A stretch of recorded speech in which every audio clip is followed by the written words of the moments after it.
Saudara-saudari yang terkasih, apakah Anda pernah mengabaikan perintah atau anjuran pimpinan? Yunus pernah menolak melakukan perintah Tuhan. Maka Tuhan untuk kedua kalinya memberikan perintah kepadanya.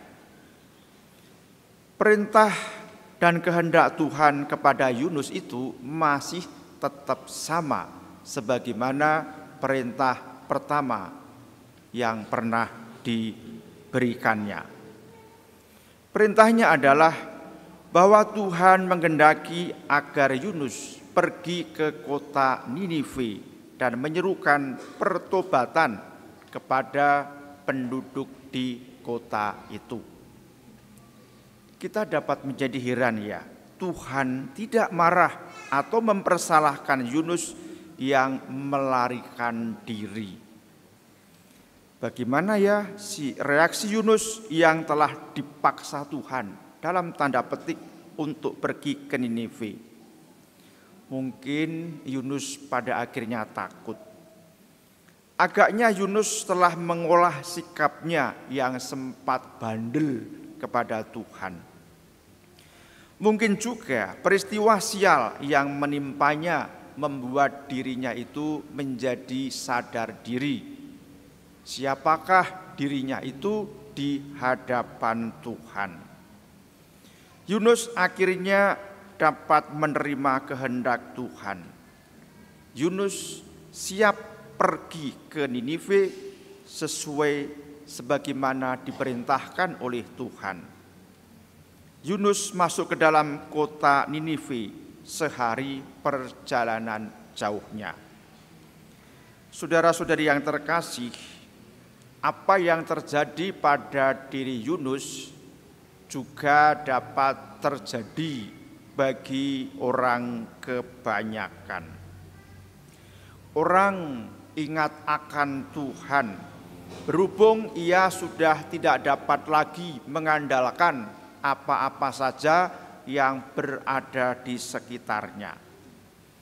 Orang akhirnya dapat taat kepada Tuhan sesudah ia tidak berdaya. Umumnya untuk sanggup melaksanakan kehendak Tuhan butuh persiapan lahir batin. Halnya itu berbeda seseorang taat kepada pimpinan. Melaksanakan anjuran atau perintah pimpinan dapat saja ditampakkan dalam sikap lahir, asal menjalankan. Jadi menjalankan dengan setengah-setengah alias tidak sepenuh hati. Saudara-saudari yang terkasih, penduduk kota Ninive cepat menanggapi seruan Yunus. Raja Ninive mendengar seruan Yunus dan percaya kepada seruan itu. Maka selanjutnya ia melakukan koordinasi untuk mengadakan puasa dan tobat nasional.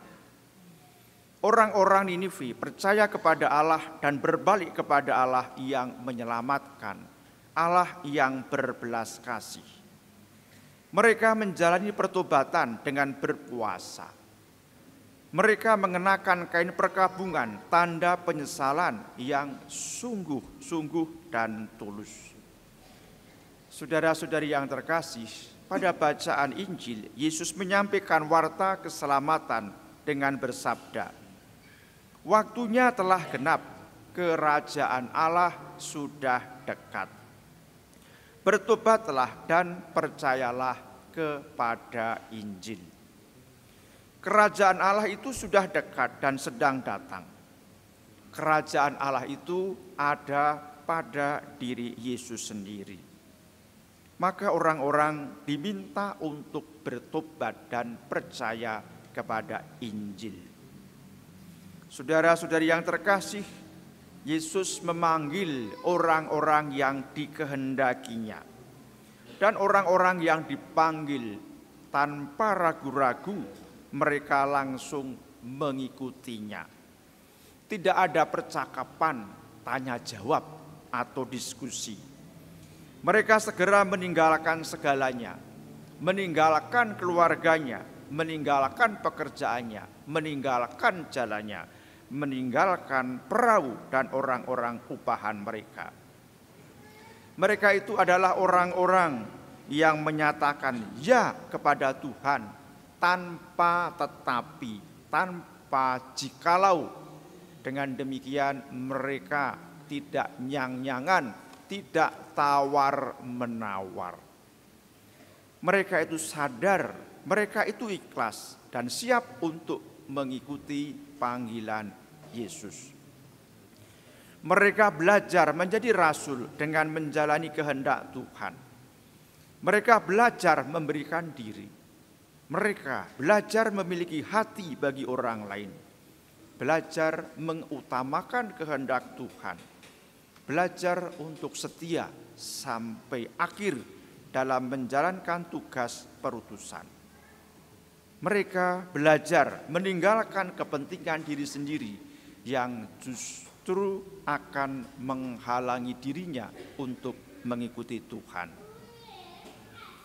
Saudara-saudari yang terkasih, Simon dan Andreas mendengar seruan Yesus, "Bertobatlah dan percayalah kepada Injil," dan segera mengikuti Yesus.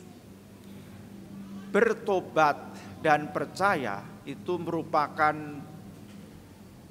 dua kenyataan yang tidak dapat dipisahkan satu sama lain, bagaikan dua sisi mata uang. Keduanya saling mengandaikan.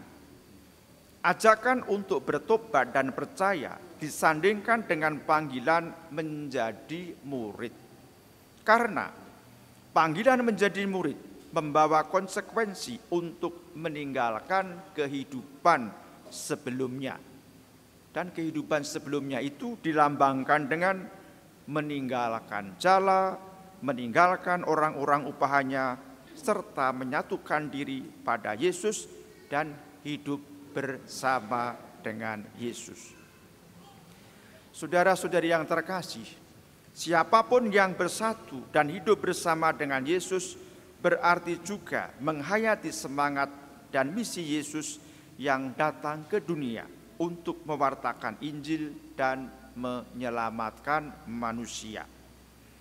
Oleh karena itu, kita yang menyatakan diri sebagai murid Yesus mesti siap mewartakan Injil tentang kerajaan Allah demi pertobatan dan keselamatan banyak orang. Saudara-saudari yang terkasih, hari ini pun Yesus juga bersabda kepada kita, "Mari ikutlah aku dan kamu akan kujadikan penjala manusia." Bagaimana perasaanku mendengar undangan ini? Kita diajak membawa sesama ke dalam suatu kehidupan yang bermartabat. Kita diundang untuk mendukung, untuk menuntun, untuk memelihara, untuk menguatkan sesama, agar mereka bisa hidup terus dan membuat mereka pada akhirnya menemukan jalan menuju kepada Tuhan. Saudara-saudari yang terkasih, tentu kita semua yang berada di sini ingin meneladan Simon dan Andreas serta Yakobus dan Yohanes. Waktunya singkat untuk menanggapi seruan dan ajakan Yesus. Oleh karena itu, jangan buang-buang kesempatan untuk mendekatkan diri kepada Tuhan dan ikut mewartakan Injil demi keselamatan sesama dan juga untuk keselamatan diri kita sendiri. Dimuliakanlah Tuhan kini dan sepanjang masa. Amin. Marilah kita berdiri, kita memperbarui iman kepercayaan kita.